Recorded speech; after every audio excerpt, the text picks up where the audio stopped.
자, 오늘 32절에 보니까 하반절에 홍수 후에 이들에게서 바로 세 아들들과 후손들을 통해서 그 땅의 백성들이 나뉘었더라. 그래서 이제 지구 전체로 흩어지게 됩니다. 그래서 노아의 이 세 아들의 족보는 우리 이런 모든 지금 237 나라라고 그러죠. 237 나라 5천 종족과 굉장한 연관이 되어 있습니다. 왜냐하면 노아와 그 가족 외에는 홍수 심판으로 인해서 다 죽었거든요. 그래서 이제 하나님이 이 홍수 이후에 하나님이 재창조의 역사를 이루신 것입니다. 그리고 그 생육, 번성, 충만하라 이 축복을 이제 주신 것이죠. 그래서 우리는 이 노아의 세 아들의 족보는 굉장한 중요한 의미를 가지고 있습니다.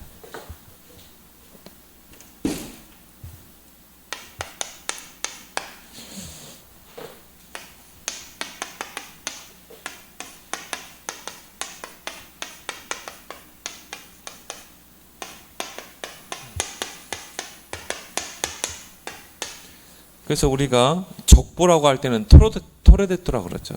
그래서 이 성경을 보면은 창세기에도 보면은 이 이야기를 전개하면서 중간중간에 족보 이야기를 합니다. 그래서 노아 홍수 이후에 또 오늘 10장에 보면 노아의 그 후손들의 족보를 쭉 이야기하고 11장에는 또 셈의 족보를 또 세밀하게 이야기를 합니다. 또 역대상에도 보면은 쭉 중간중간에 이렇게 족보를 이야기하고 있고요. 그리고 마태복음 1장 1절에도 아브라함과 다윗의 후손 예수 그리스도의 세계라. 그렇죠? 이런 예수 그리스도에 대한 그 족보를 쭉 이야기하고 누가복음에도 마찬가지고요. 왜 우리가 이런 무슨 소설을 읽는다거나 우리가 책을 읽을 때 보면은 이런 족보가 나온 그런 예가 없잖아요. 근데 성경은 중간중간에 이렇게 족보를 이야기합니다. 그래서 우리가 성경은 바로 언약의 책이라는 거, 또 성경은 바로 구원자 예수 그리스도를 이야기하고 있다는 것을 우리가 알 수 있는 것입니다. 그래서 언약 중심으로 성경은 쓰여진 것이라는 거죠. 우리가 이 서론에서 이번 화요 제자훈련을 통해서 주신 말씀을 좀 살펴봐야 돼요. 여러분이 무엇보다도 이 말씀으로 왜 각인을 해야 되는가?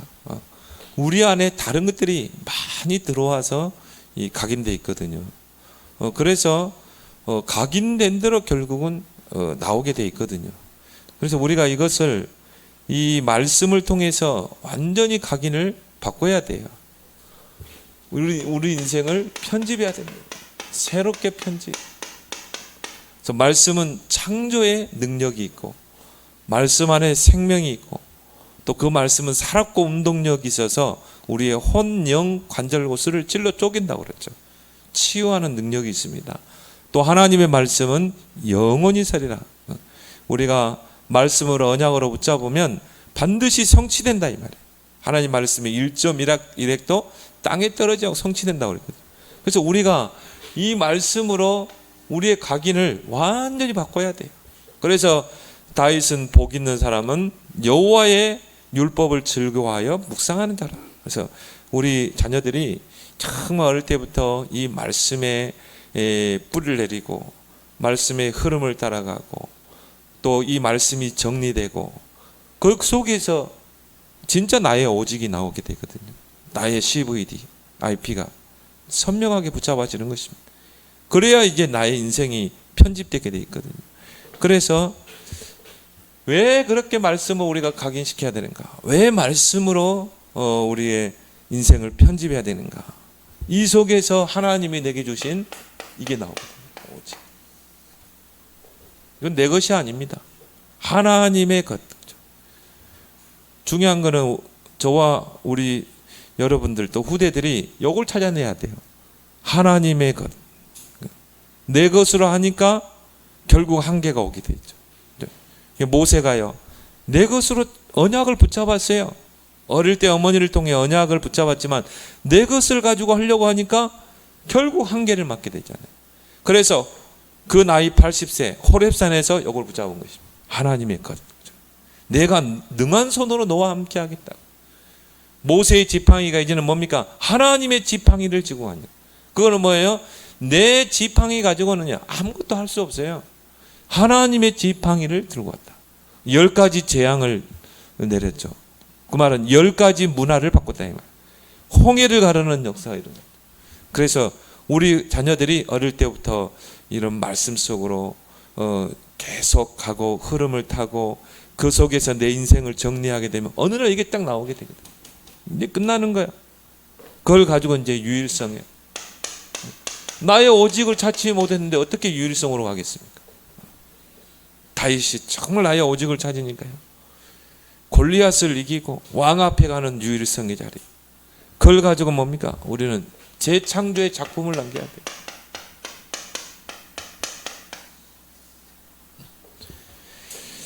그래서 말씀의 각인으로 내 인생을 편집해야 된다. 그리고 뭡니까?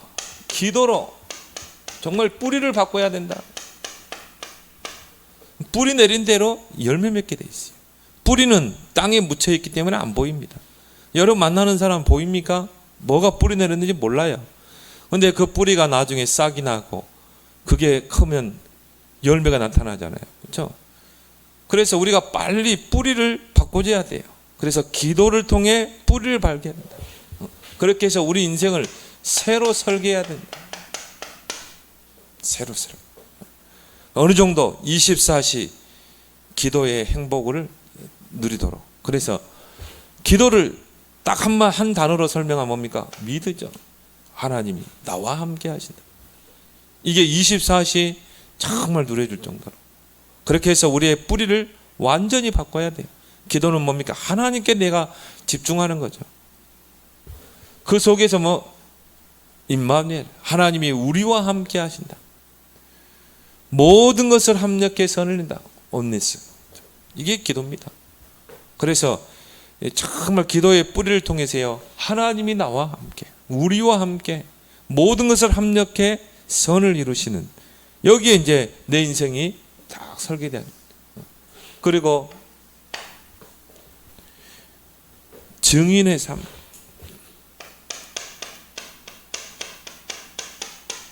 이걸로 우리 인생이 이제 디자인돼야 합니다. 누구의 증인입니까? 바로 그리스도의 증인. 여기에 이제 내 인생이 새롭게 디자인돼야 합니다. 그래서 예수님께서도 오직 성령이 너에게 임하시면 권능받고 땅가에 증인되리라. 나는 그리스도의 증인으로 사는 것이다. 내 인생은 그리스도의 증인으로 디자인되는 것이다. 여러분이 여러분의 인생을 새롭게 각임, 편집, 설계, 디자인하길 바랍니다. 그래서 성경에 이런 중요한 인물들이 족보 속에 나와요. 그리고 뭡니까? 이 언약의 바톤을 계속 전달해 가죠. 그 언약이 어디서부터 시작돼요? 창세기 3장 15절. 분명히 언약을 줬거든요. 여자의 후손이 뱀의 머리를 상하게. 그 말은 뭡니까? 하나님이 인간의 몸을 입고 구원자로 이 땅에 오신다 이 말이에요. 그래서 구약은 그 그리스도가 오실 것이다. 그럼 인간의 몸을 입고 올라오면 어떻게 돼요? 그 계보가 하나님에서부터 출발해야 돼. 그게 누가복음에 나오죠. 누가복음에서 보면 계보의 시작이 어디서부터 나옵니까? 하나님에서부터 나오거든요. 그러니까 하나님에서부터 셋으로 그리고 쭉 내려가잖아요. 그렇게 해서 이제 신약 시대에 그 언약의 실체가 오셨다. 그래서 구약은 언약의 그림자, 신약은 언약의 실체, 그 그리스도가 이 땅에 오셨다. 이게 성경 66권의 바로 중요한 핵이죠. 그래서 성경은 이 족보를 굉장히 중요하게 생각합니다. 이 언약의 계보, 언약의 족보가 끊어지려고 할 때마다 하나님 중요한 일들을 했죠. 사단은 어떻게 해요? 이 여자의 우선 너무 잘 알거든요. 하나님이 인간의 몸을 입고 이 땅에 와서 대속의 희생을 통해 우리의 구원을 완성하신다. 이 메시지를 잘 압니다. 그래서 어떻게 했습니까? 언약의 계보를 끊으려고 계속 시도를 했어요. 가인을 통해서 아벨을 돌로 쳐서 죽이잖아요. 언약을 끊으려고 했죠. 근데 하나님은 셋을 통해서 언약의 계보를 잇습니다. 아브라함을 불러서 내가 네게 지시할 땅으로 가라. 그렇죠? 그 계보가 아브라함을 통해 또 이어지잖아요. 그렇죠? 그래서 유다 같은 경우는 유다의 그 메시아의 언약의 계보를 잇는데 중요한 역할을 했던 여자 5명이 나오잖아요. 근데 그 여자들 보면요, 그렇게 대단한 사람들도 아니었어요. 다말, 기생이었죠. 여리고성의 기생. 기생하면 뭡니까? 그냥 발 팔고 술 팔고 그런 천한 직업이에요. 그런데요, 언약을 알고 있다. 그 메시아의 계보 속에 이름이 들어왔다니. 다말은 누굽니까? 유다의 며느리입니다. 근데요, 이 계보가 딱 끊어져 버린 거예요. 유다에서. 계보를 이해해야 되잖아요. 아들 둘이 죽은 거예요. 그럼 어떻게 합니까? 윤리와 도덕을 넘어서 버린 거예요. 그래서 여러분이 이제 윤리와 도덕을 넘어서길 바랍니다. 복음 언약은 넘어서야 돼요. 창녀로 변신해서 시아버지와의 관계를 통해 언약의 계보를 있잖아요. 그래서 유다가 그 다말을 보고 뭐라고요? 네가 나보다 지혜롭다고 그러죠. 그래서 사단은요, 어떻게 해서라도 언약을 놓치게 합니다. 유다가 언약을 탁 놓쳐버렸거든요. 근데 하나님은 그 며느리를 통해 언약의 계보를 있게 합니다. 그래서 성경은 윤리의 척으로 보면 안 돼요. 성경은 윤리를 넘어서 버리는 거예요. 왜요? 언약 중심으로 기록되기 때문에. 이런 것들 여러분이 잘 볼 수 있어야 됩니다. 그래서 토레데트, 이 족보라는 말은 굉장한 중요한 의미를 가지고 있어요. 그래서 오늘 서론 한번 보겠습니다. 성경의 족보를 기록하는 목적은 구속사적 의미를 간직하고 있습니다. 그렇죠? 구속의 역사를 쭉 설명하고 있다 이 말이에요. 즉 하나님께서 그 백성을 구원하시는 하나님의 구속 활동이 어떻게 중단 없이 계속되어 왔는가를 족보의 기록을 통해 확인하고 보여주기 위한 것입니다. 바로 창세기 3장 15절에 그 여자의 우선, 여자의 우선이 뱀의 머리를 상했다. 그걸 우리가 원시복음이라고 그러죠. 최초로 주신 하나님의 언약이라, 구원의 언약. 그래서 구약은 창세기 3장 15절 중심으로 기록됐죠. 그리고 이제 마태복음 1장 1절에 그 언약이 성취되는 것입니다. 아브라함과 다윗의 자손 예수 그리스도의 세계라. 예수 그리스도의 이 개정성경에는 예수 그리스도의 계보라. 따라서 성경은 역사를 기록한 책이 아닌 언약의 책이다. 언약의 관점에서 우리는 성경을 봐야 돼요. 그러면 저와 여러분들이 이제 그 언약의 계보 속에 들어와 있는 줄 믿습니다. 그 언약의 계보는 예수 그리스도를 통해 끝난 게 아니에요. 그 언약의 계보는 제자들을 통해서, 그리고 초대교회를 통해서, 또 언약 가진 언약 백성을 통해 저와 여러분들까지 이 언약의 계보는 이어지고 있는 것입니다. 저와 여러분들은 언약 백성이란 말은 우리가 이 언약의 계보 속에 있는 거예요. 우리는 이제 이 언약을 붙잡고 우리가 할 일은 뭐예요? 오직 그리스도로 담나고 오직 세계복음만 하나님 나라에 내 인생 방향 맞추고, 우리는 복음 전하고 전도하고 선교하고 237 나라 살리고 5천족 살리고, 여기에 우리의 1순위 둬야 돼요. 영순위를 둬야 돼요. 그리고 뭡니까? 이 언약의 이 바톤을 후대에게 전달해야 돼요. 우리 후대들이 이 언약의 바톤을 들고 가도록 우리가 요게벳과 같은 한나와 같은 역할을 해야 한다. 그래서 우리 아이들에게 부지런히 신명기 6장 4절 9절 부지런히 각인시켜라. 부지런히 인생 편집, 설계, 디자인 시켜라. 이게 우리의 남은 생을 걸어야 할 부분인 줄 믿습니다. 그래서 오늘 1절에 보니까 노아의 아들 셈과 함과 야벳의 족보는 이러하니라. 홍수 후에 그들이 아들들을 낳았으니. 그렇죠? 자, 이제 홍수 후에 세 자녀들이 이제 흩어져서 아들들, 후대들을 낳게 됩니다. 근데 오늘 보면은 순서가 함, 셈, 함, 야벳 이렇게 나왔거든요. 그래서 누가 장자냐, 뭐 이런 부분에 여러 가지 논란이 있었는데 그대로 보면 돼요. 셈이 장자고 그 다음이 함이고 그리고 야벳 막내고 그래 보면 돼요. 왜냐하면은 이 언약의 계보는 장자를 통해 이어지잖아요. 그래서 그 셈족을 통해서 구원자 예수 그리스도가 오셨고 또 우리는 그 셈족 계열에 우리는 언약 백성인 줄 믿습니다. 여러분이 굉장한 자부심을 가져야 돼요. 우리는 셈족이거든. 여러분들이 그런데 오늘 야벳의 아들부터 나오죠.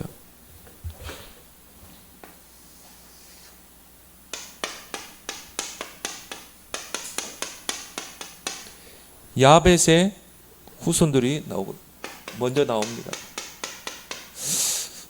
나는 그러세요. 아니 왜 셈이 먼저 나오지 않고 야벳이 먼저 나왔을까? 근데요, 이 그리스도의 복음이 그 야벳 족속들에 들어가서 융성하게 됐거든요. 그래서 이 야벳이 이 복음이 확산되는데 굉장한 베이스를 깐 사람들이에요. 그래서 로마가 복음화됐잖아요. 그리고 이 복음이 유럽으로 확산됐잖아요. 나중에 좀 변질됐지만. 그래서 이 야벳이란 뜻이 뭡니까? 야벳이란 그 이름의 뜻이 확장한다.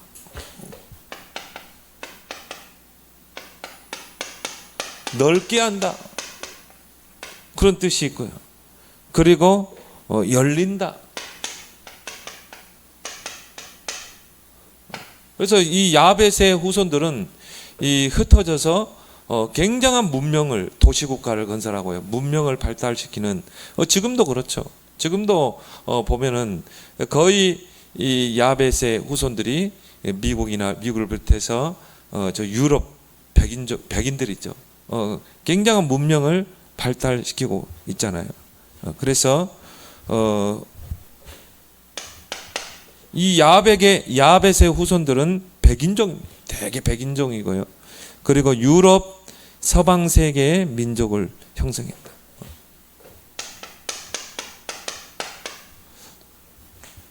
어떻게 보면 이제 유럽이 굉장한 문명을 발달했던 그런 서방 세계 아니겠습니까? 그래서 5절에 보면은 이 야벳의 후손들이 이 바닷가의 땅에 머물렀더라 나오죠. 이들로부터 여러 나라 백성으로 나뉘어서 각기 언어와 종족과 나라대로 바닷가의 땅에 머물렀더라. 유럽 지역으로 이렇게 뻗어서 갔다 이 말이죠. 그리고 정착을 하게 됩니다. 근데 노아가 이 야벳에게 축복하는 장면이 창세기 9장에 보면, 창세기 9장 27절에 보면 야벳을 위해서 기도하면서 어떤 예언을 합니까? 하나님이 야벳을 창대케 하사, 하나님이 야벳을 창대케 하사 셈의 장막에 거하게 하시고, 그렇게 예언을 했거든요. 여기 보면 하나님이 야벳을 창대케 했다. 창대케 할 것이다. 그럼 뭘 말합니까? 이 야벳의 후손을 통해서 문명을 발달시킬 것이다. 이 문명이 왜 중요하냐면은 그 발달된 문명을 통해서 복음이 증거됐거든요. 로마라는 나라가 강대국으로 서게 되고 또 이 로마를 통해서 유럽 전역으로 복음이 뻗어나갔거든요. 로마가 국교화되면서. 그래서 헬라 문명, 그리스 문명, 또 로마 문명이 이 야벳 족속을 통해서 나왔어요. 그리고 셈의 장막에 거하게 하시고,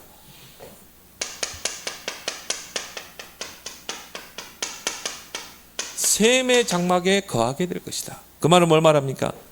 이 야벳의 후손들은 셈의 장막에 거할 때 복을 받는 거예요. 셈의 장막.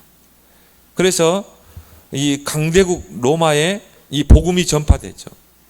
그리고 이 팍스 로마라를 통해서 유럽 전역으로 복음이 확산되게 됩니다. 물론 이제 중세 시대에 캐톨릭을 통해 타락하게 됐지만은, 그래서 이 야벳의 족속들은 셈의 장막에 거해야 돼요. 그래야 복을 받게 돼 있어요. 그래서 야벳의 후손들이 하나님의 축복을 받아서 창대케 되고 문명을 발달하게 되면 그걸 따라서 이 뭡니까? 복음이 확산되도록 하나님이 있다. 그러니까 야벳의 후손들은 항상 셈의 장막에 거해야 돼요. 그래서 하나님이 이 유럽을 하나님 축복하신 것입니다.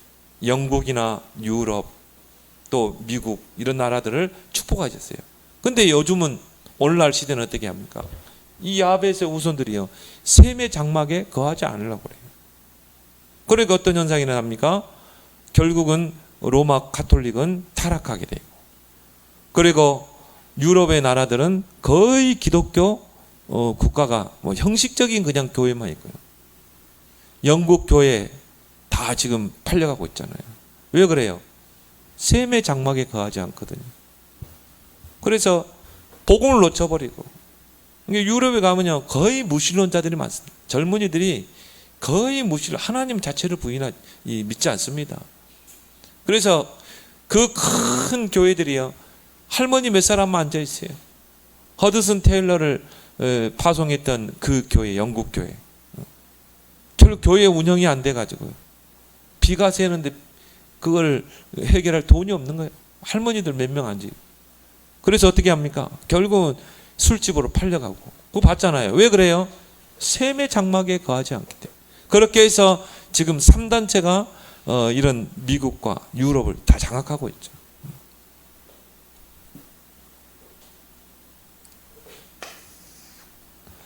자, 함의 후손을 보겠습니다.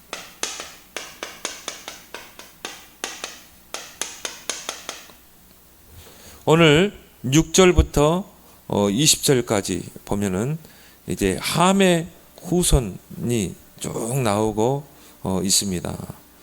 여기 보면은 함이란 뜻이 뭡니까? 함이란 뜻은 뜨겁다. 그리고 덥다.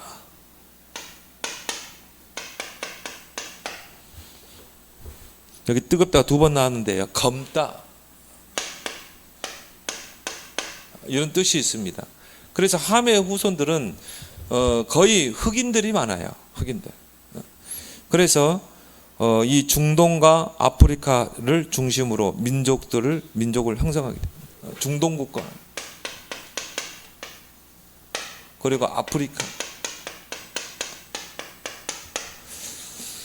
민족을 형성하고 있습니다. 그래서 이스라엘 대적한 블레셋도 함의 후손이고요. 그리고 가나안의 그 7 족속들도 다 이 함의 후손들입니다.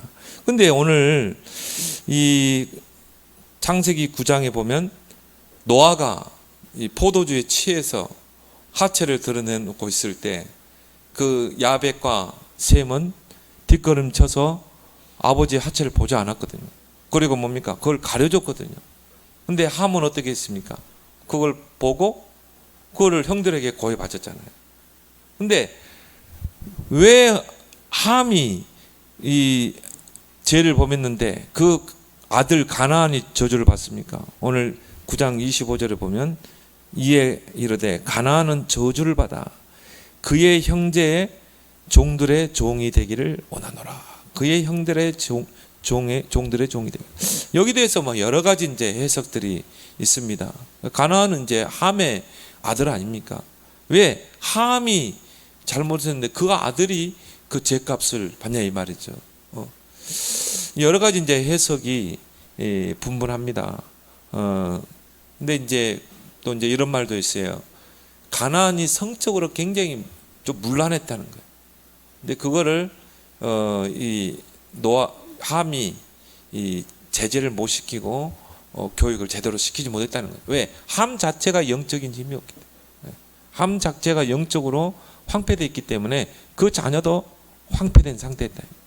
그래서 이 그의 형제의 종들의 종이 되기를 원하라. 그래서 우리가 흑인들의 그 순환사를 보면요, 너무 종으로 살았잖아요. 노예로 삼고 팔려가고, 그렇죠. 링컨 대통령에 의해서 해방됐지만요. 그런 이 흑인들의 굉장한 순환사들이 우리 역사적으로 보면 알게 됐죠. 근데 중요한 거는요. 여기 8절에 보면 이제 니무롯이라는 사람이 나오죠. 구스의 아들 니무롯. 구스란 말은 이 에티오피아라는 말이거든요. 에티오피아는 어디입니까? 그 아프리카의 하나의 이 민족 아닙니까? 그때 당시에는 아프리카가 굉장한 강대국이었어요. 그런데요, 이 구스의 아들 니무롯이라는 인물이 나옵니다. 왜 우리가 이 사람을 주시해서 봐야 되냐면은 이 니무롯이 이제 바벨탑 운동을 일으키는 장본인이거든요. 그래서 그 뜻이 하나님께 반역한 자, 반역자란 뜻이 있어요. 완전 사단에게 붙잡힌 거죠. 그래서 오늘 성경에 이 구스에 대해서 어떻게 이야기하고 있습니까? 구스가 또 니무롯을 낳았으니 그는 세상의 첫 용사라. 세상의 첫 용사.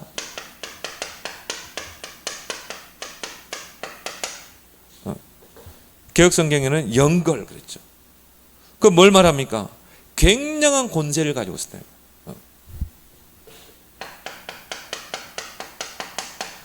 강력한 권세를 가지고 이제 새를 규합하고 키우는 것입니다.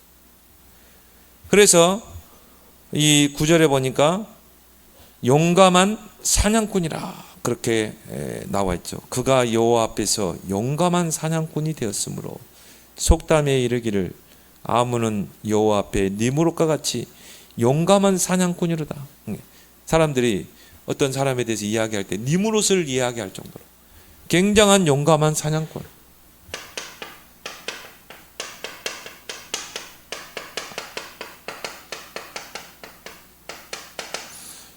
그러니까 굉장한 폭군이었다는 것이죠. 사냥꾼은 뭡니까? 뭐 짐승을 잡는 사람 아닙니까? 그러니까 막 자기의 새를 키우고 자기의 욕망을 키우기 위해서 어떻게 해요? 사람을 죽이고 또 침략하고 뺏고 그래서 무력을 행사하고 폭력을 행사하고 저 나라를 뺏기 위해서 전쟁을 일으키고 그리고 살인을 행하고 이런 일을 한 거예요. 마귀는 처음부터 살인자라고 그랬잖아요. 그리고 오늘 10절에 보면은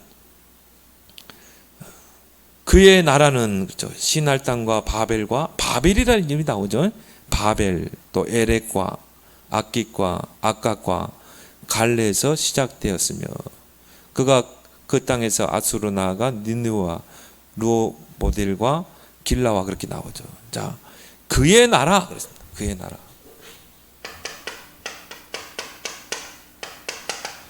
이 니무롯이라는 사람이 나타나세요. 권세를 가지고 강력한 권세를 가지고 세를 규합하고 그러니까 뭡니까? 그 자기의 욕망을 이루기 위해서 이 살인을 하고 전쟁을 하고 그러면서 강력한 나라를 형성합니다.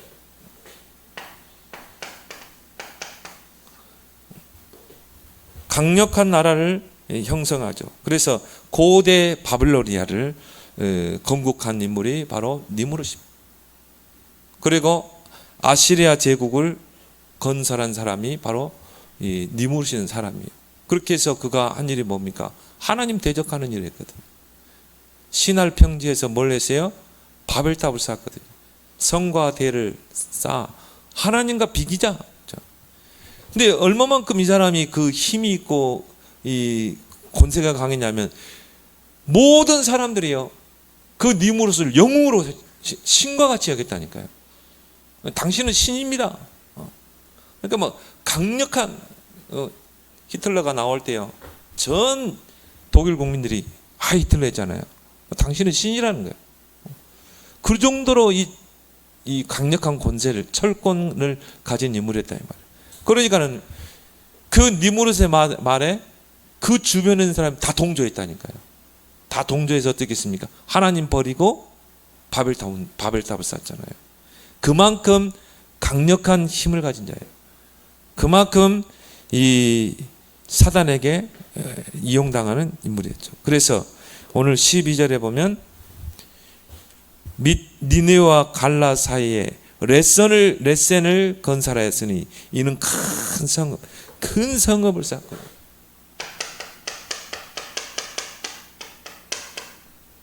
그걸 뭘 말합니까? 전쟁을 하겠다는 거예요. 그래가지고 이제 이 새를 키우고 그렇게 해서 이제 치는 것입니다. 이 인물이 이제 하나님을 대적하는 바벨탑 운동을 주도하게 됩니다. 창세기 11장에 보면 나오게 되죠. 그래서 한번 창세기 11장 봅시다. 4절에 보니까 또 말하되 자 성읍과 탑을 건설하여 그 탑 꼭대기를 하늘에 닿게 하여 우리 이름을 내고 온 지면에 흩어짐을 면하자. 그렇죠. 그래가지고는 전 사람들을 다 규합한 것입니다. 그래서 오늘 이 창세기 11장 1절에도 온 땅의 언어가 하나요 말이 하나였더라. 이에 그들이 동방으로 옮기다가 시날 평지를 만나 거기 거류하면서 거기서 이제 이 니므롯 중심으로 바벨탑 운동, 하나님을 대적하는 바벨탑 운동을 일으켰죠. 근데 하나님이 그것을 악하게 보셨고, 그렇게 어떻게 합니까? 바벨탑 쌓는 것을 중지시키고, 하나님이 언어를 다 혼자 보게 만들어. 그래서 서로 알아듣지 못하더라. 이 사람들이 보니까요, 완전히 언어가 통하니까, 그때는 언어가 하나였거든요. 언어가 하나다 보니까는 서로 소통이 잘 되는 거예요. 이게 좋은 쪽으로 소통이 돼야 되는데 악한 쪽으로 하나님을 대적하는 쪽으로 소통이 돼요. 그래서 하나님이 개입을 하셨죠. 하나님이 그 행위가 악함을 보고 언어를 다 혼잡게 만들어 본 것입니다. 그래서 오늘 5절에 보니까 여호와께서 사람들이 건설하는 그 성읍과 탑을 보려고 내려오셨더라. 여호와께서 이르시되 이 무리가 한 족속이요 언어도 하나이므로 이같이 시작하였으니 이후로는 그 하고자 하는 일을 막을 수 없으리로다. 자, 우리가 내려가서 거기서 그들의 언어를 혼잡하게 하여 그들이 서로 알아듣지 못하게 하자 하시고 여호와께서 거기서 그들을 온 지면에 흩으셨으므로 그들이 그 도시를 건설하기를 그쳤더라. 그렇죠? 하나님이 이제 언어를 다 혼잡게 해가지고 그 흩어버리게 만드신 거죠. 그렇죠? 그래서 사탄은 이 하나님을 처음부터 하나님을 대적한 자 아닙니까? 그래서 하나님을 대적하고 타락한 자가 사탄 아닙니까? 하나님이 이 사탄이 하나님을 대적하는 방법이 뭐예요? 인간을 활용하는 것입니다. 니므롯이라는 사람을 통해서 이 바벨탑 운동을 일으킨 거죠. 그래서 사단이 제1 바벨탑 운동을 실패했어요. 그러면 사단이 그대로 물러섭니까? 아니죠. 제2 바벨탑 운동을 이제 시작하고 지금도 진행하고 있는 것입니다. 그래서 1910년인가요? 메트로폴리스라는 그 영화를 보면요, 앞으로 장차 이런 제2 바벨탑 운동이 일어날 것을 영화를 통해 쫙 보였어요. 여러분이 좀 그 영화를 보신 분이 있는지 모르겠지만 그 영화를 보면 흑백으로 되죠. 1910년이니까 흑백으로 된 영화인데 오늘날 시대를 그대로 표현했다니까요. 막 지하철이 다니고요. 1910년에 그리고 고층 빌딩이 서 있고, 그러면 로봇이 있고, 그러면 거기 특징이 뭐냐? 하류민과 상류층으로 나눠지고, 상류층 0.1%가 하류층을 노예로 부리는 시대. 그거를 그 메트로폴리스라는 그 영화를 만든 감독이 이제 3단체 아닙니까? 그래서 앞으로 시대는 이렇게 될 것이다. 그걸 영화로 쫙 보여줬다니까요. 그 영화를 보면서요, 참 무섭더라고요. 앞으로 이런 시대가 되겠다. 0.1%가 정말 이제 이 99%를 조종하는 조지 오웰의 그 1984 그런 감시, 이제 정말 모든 사람을 감시하는 그런 시대가 경찰국가가 올 것이다. 근데 그게 1984 그 책 아닙니까? 조지 오웰이 쓴 책. 동물농장하고 그 책을 했죠. 이제 우리는 동물농장처럼 기르는 거야. 소수의 사람들. 그리고 이제는 경찰 국가가 되는 거죠. 마치 공산사회처럼. 그래서 저는 우리나라를 보면서요, 야, 지금 경찰 힘을 완전히 키워놨거든. 검찰을 힘을 빼버리고. 이제 우리가 이제 경찰 국가가 되는 거예요. 경찰의 힘이 막강해집니다. 이제 중국식 사회주의로 갈 수도 있어요. 그러면 이제 경찰의 힘이 막강해지면 모든 주민들을 다 통제하는 시대가 0.1%가 1%가 전 사람들을 통제하는 시대. 그런 시대가 이제 오는 것입니다. 근데 이런 현상들이 이제 곳곳에서 일어나게 돼 있어요. 곳곳에서. 그래서 그런 것을 앞으로 이제 그렇게 해서 이런 3단체를 통해서 세계 지도를 바꾸겠다. 이게 이제 제2의 바벨탑 운동이 아니겠습니까? 그걸 지금 진행하고 있습니다. 3단체를 통해서. 여러분들이 시대를 잘 보고 우리는 기도해야 될 줄 믿습니다. 근데 하나님은 이 세상을, 니무롯과 같은 세상을, 이 바벨탑 시대를 그냥 두시느냐? 셈의 후손을 통해서 하나님은 시대를 다시 회복시키는 것입니다. 그래서 셈의 후손이 중요하다.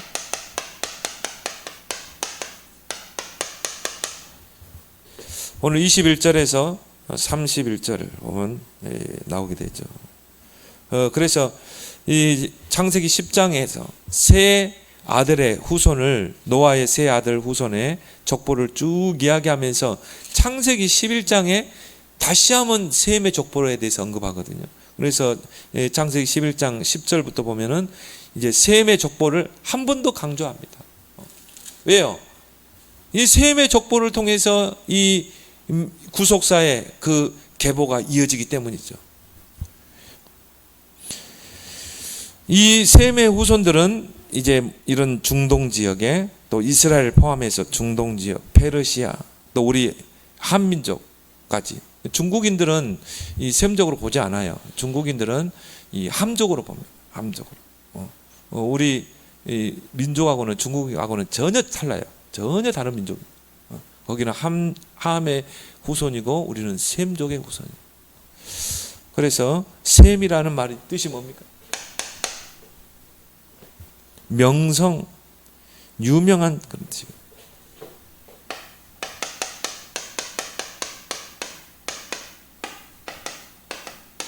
하나님께서 셈의 후손을 명성을 높일 것이다. 유명하게 할 것이다. 그걸 뭘 말합니까? 셈의 후손을 통해서 구원자가 오게 될 것이다. 셈의 후손을 통해서 세계 복음화가 이루어질 것이다. 그걸 이제 미리 이 하나님이 노아를 통해서 예언한 것이죠. 그래서 창세기 9장에 보면 이 노아가 셈에 대해서 예언한 게 있죠. 창세기 9장 26절에 보면 셈의 하나님 여호와를 찬송하라. 왜요? 이 셈의 후손을 통해서 그리스도가 오시기 때문에. 그래서 하나님이 먼저 아브라함을 부르신 것입니다. 그래서 아브라함을 통해서 이제 이 언약의 계보를 있게 하시죠. 그 아브라함의 후손을 통해 이제 누가 옵니까? 그리스도가 오시잖아요. 그래서 여호와를 섬기는 자의 후손이다. 유일신이죠. 오직 여호와만 섬기는, 여호와 하나님만 섬기는 족속이라. 그래서 이스라엘의 신앙이 오직 여호와를, 계명에도 나오잖아요. 오직 여호와를 사랑하라. 그리고 창세기 3장 15절에 여자의 후손, 이 구원자 그리스도가 셈족에서 태어날 것을 예언하셨다. 이 창세기 3장 15절에 여자의 후손의 계보를 이을 하나의 이 족속으로 이 셈족을 하나님 택하신 것입니다. 그래서 21절에 보면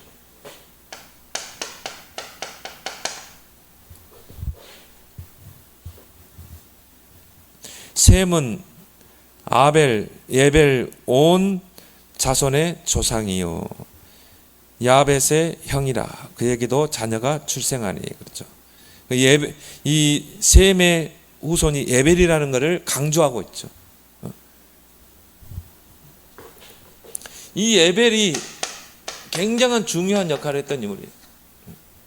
이제 에벨의 그 후손을 통해서 이제 두 민족이 갈라지거든요. 두 민족이. 이게 중요한 역할을 하죠. 그래서 에벨이란 말은 건너편 또 건너온 자란 뜻으로 히브리 사람이라는 민족의 이름이 여기서 파생되었습니다. 에벨. 그러니까 에벨은 건너온 자. 히브리 민족이 이제 그 유프라테스 티그리스 강을 건너서 이 가나안 땅으로 왔거든요. 아브라함이 본토 친척 아비 집을 떠나 내가 네게 지시할 땅으로 가라. 그래서 이 아브라함이 이 갈대아 우르에 있었잖아요. 갈대아 우르. 거기에 있을 때 하나님이 그 아브라함을 부르신 것입니다. 그래서 아브라함이 그 이제 가족들을 롯을 데리고 그 강을 건넜다. 그래서 히브리 예벨 그렇게 나오죠. 히브리 민족이라 그렇게 말을 하죠. 거기서 파생되어 온 거죠. 그래서 25절에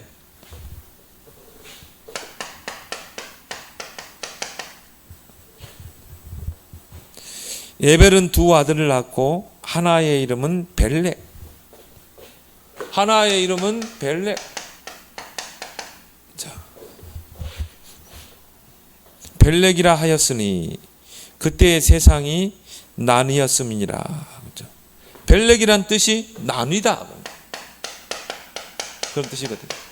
자, 이 셈으로부터 시작된 그 후손들이 이제 에벨에서 그 에벨의 후손이 두 아들이 두 갈래로 나눠집니다. 그래서 여기 보면 벨렉과 그 다음에 그 벨렉의 아우가 누굽니까? 욕단. 근데 욕단의 뜻이 뭐냐면요, 이 작다라는 뜻이거든요.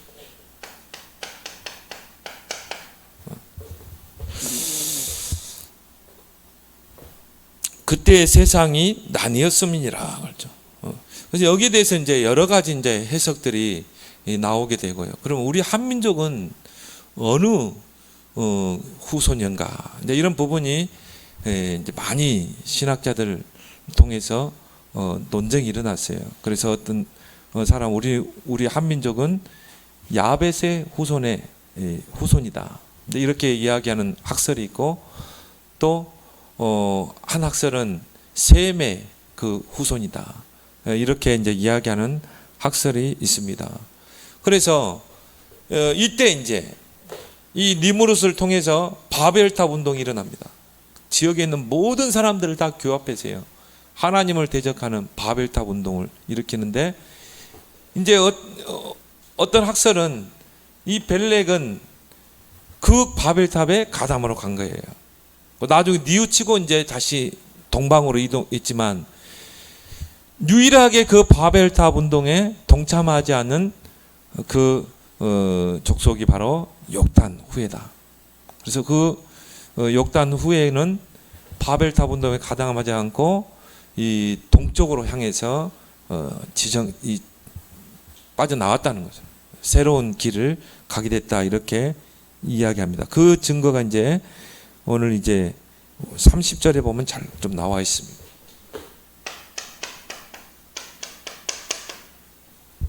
30절에 보면 그들이 누굽니까? 욕단과 그 자들이죠. 그들이 거주하는 곳은 메사에서부터 스발로 가는 길에 동쪽 산이었더라. 이 메사는 어디입니까? 지금으로 말하면 이란 땅이거든요. 이란. 그러니까 바벨탑 운동이 일어난 거기에 가담하지 않고 동쪽으로 가면서 메사, 이란의 그 메사, 메디아라고 그러죠. 거기에서 이제 어디로? 스발로 가는 길에 동쪽 산이 있는 거예요. 스발이 누구인가? 여기 대해서 이제 이 히브리를 보면은 스발이란 말은 이 지금의 시베리아죠. 시베리아로 향해 갔다. 뭐 지도가 있으면 보여주겠지만은요. 그래서 메사에서 시베리아로. 그러면 이제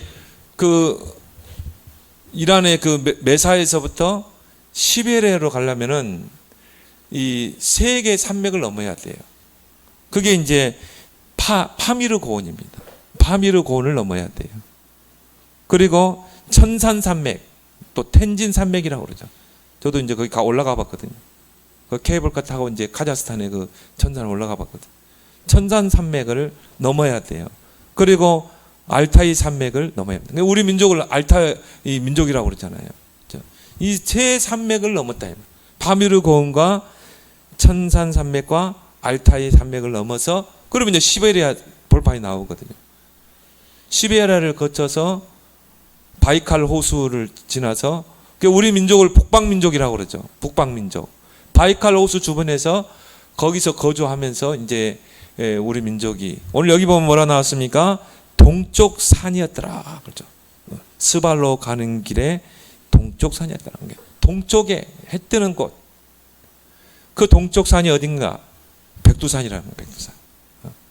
그래서 이제 그 욕단과 후손들이 그 파미르 고원과 천산 산맥 그리고 이 알타이 산맥을 넘어서 시베리아를 관통해서 바이칼 호수 근처에 거주하면서 이제 백두산까지 와서 거기서 뭐 했냐? 하나님께 제사를 드리는 것입니다. 그래서 우리 민족의 그 고대사를 보면요. 유난히 우리 민족은 하늘의 제사를 많이 지냈어요. 사만 시대도 보면요. 이 하늘의 신에게 제사 지내는 그런 것들을 많이 행했습니다. 그리고 우리나라에 보면 고인돌이 제일 많은 나라가 우리나라예요. 고인돌이 제일 많아요. 그 고인돌이 뭐 무덤이 아니라 그게 제단입니다. 제단. 아브라함이 단을 쌓잖아요. 야곱이 그 베델에서 자기가 베고 있던 그 배를 돌을 세워서 어떻게 했습니까? 거기다 제단을 쌓았거든요. 그래서 고인돌은 뭐냐면은 하나의 이 하나님께 드리는 제사. 그래서 우리 민족은 바로 천민입니다. 하늘의 민족이래요. 이제 이걸 이제 강조하는 이제 신학자들이 있는데 그걸 누가 제일 먼저 강조했냐면 대천덕 신부라고요. 이분이 이제 영국에 있는 분이죠. 영국의 성공의 목사였죠. 원래 장로교 집안이에요. 장로교 집안인데 이제 중국에서 부친이 선교를 하다가 중국에서 선교를 하다가 거기서 태어났어요. 중국 선교하는 장로교 집안인데 이제 장로교가 좀 마찰을 빚으면서 성공회로 바뀌게 됩니다. 이분이 이제 우리나라에 와서 예수원이라는 좀 강원도에 보면 예수원 있죠. 그걸 설립하고 이제 선교를 했던 것입니다. 이분이 강조하는 게 바로 이거예요. 알이랑 민족.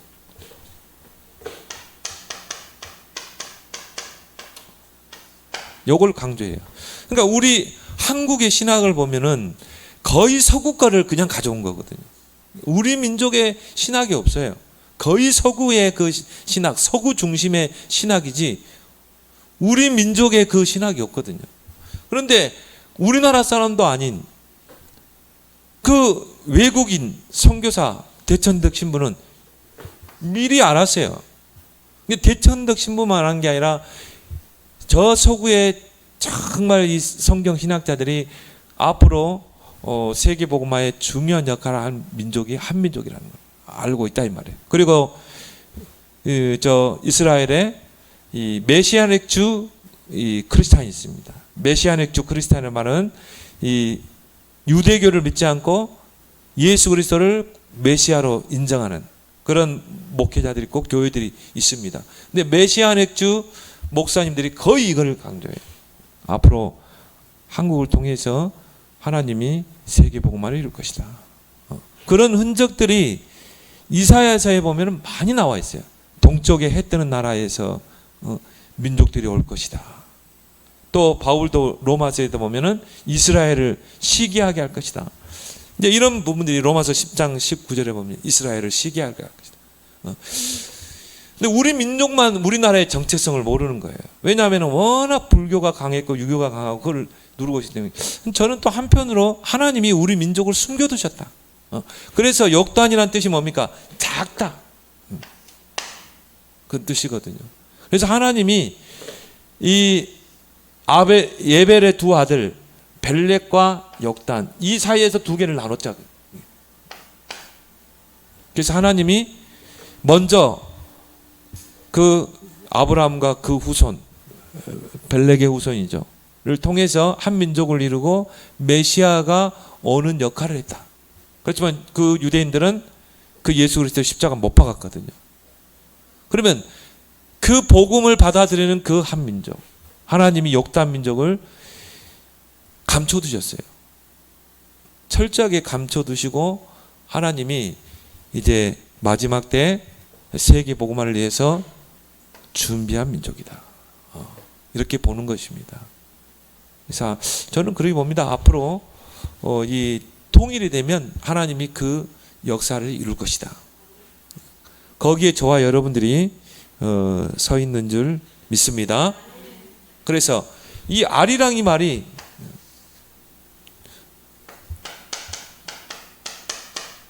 찬송가거든요. 찬송가. 최초의 찬송가가 아리랑이에요. 아리랑. 근데 우리는요, 아리랑 하면서도 아리랑이 무슨 뜻인지 몰라요. 우리나라 국어학자들도 뭔 말인지 몰라요. 아리랑이 뭐지? 아리랑. 근데 이게 이제 우리가 두음법적으로 하면 그냥 아리랑이잖아요. 아리랑 그러잖아요. 그죠? 그러니까 이제 아리랑으로 그냥 우리가 부르는 거지, 실상은 이거라. 아리랑 뭡니까? 하나님. 이랑은 함께. 하나님과 함께라는 뜻입니다.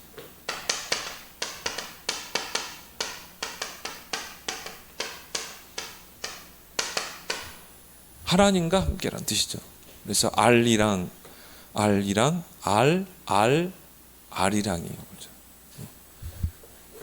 아리랑 고개를 넘어간다. 그 고개는 뭘 말하죠? 파미르 고원을 넘어간다.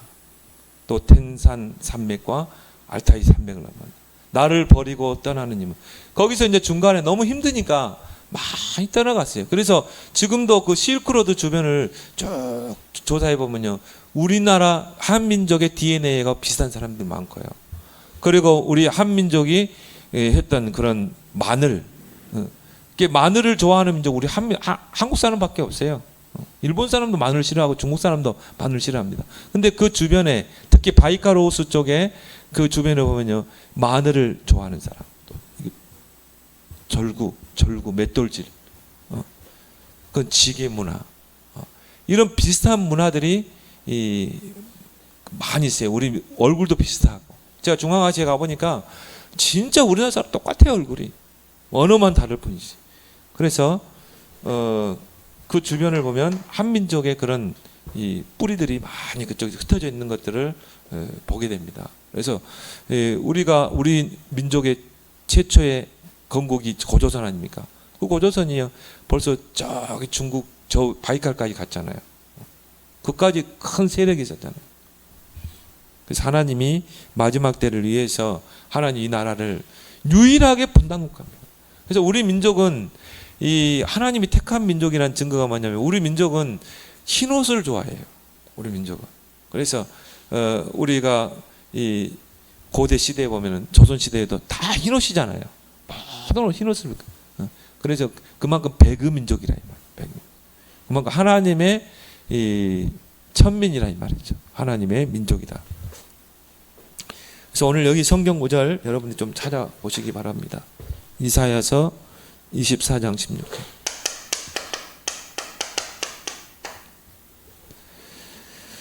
(41장) 2절,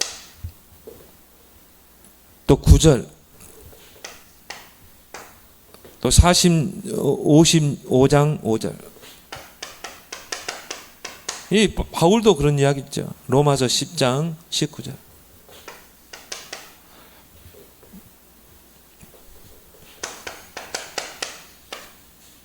그래서 한국이라는 나라 보면 이단도 많고요. 뭐 교주도 많고. 뭐 이걸 이제 가지고 이제 막 내가 바로 그 동쪽에서 온 인물이다. 막 이단들 많잖아요. 교주들 많고. 왜 한국 땅 이렇게 이단이 많은가? 그 말은 뭡니까? 그만큼 하나님의 계획이 있는 민족이라 이 말이죠. 그들이 그거를 과용해서 그런 거지. 결국은 하나님 이걸 통해서 부활 메시지, 모든 민족으로 제자 삼아라. 온 천하의 만민에게 복음을 증거. 승천 메시지. 오직 성령이 너희에게만 너희가 권능받고 땅 끝까지 증인되라. 이 언약을 이루시는 줄 믿습니다. 그래서 정말 이 벨렉의 후손들은 그리스도가 이 땅에 오는데 중요한 역할을 했었고, 그렇지만 그들은 그 예수를 십자가에 못 박았지만 하나님이 이 역단의 후손을 통해서 하나님은 세계복음화를 이루신다. 그래서 이제 뭐 이런 학설들이 있다는 것만 여러분 좀 이해하시고, 그래서 여러분들이 이런 세계복음화의 그런 귀한 언약 백성의 축복을 누리길 바랍니다. 오늘 주신 말씀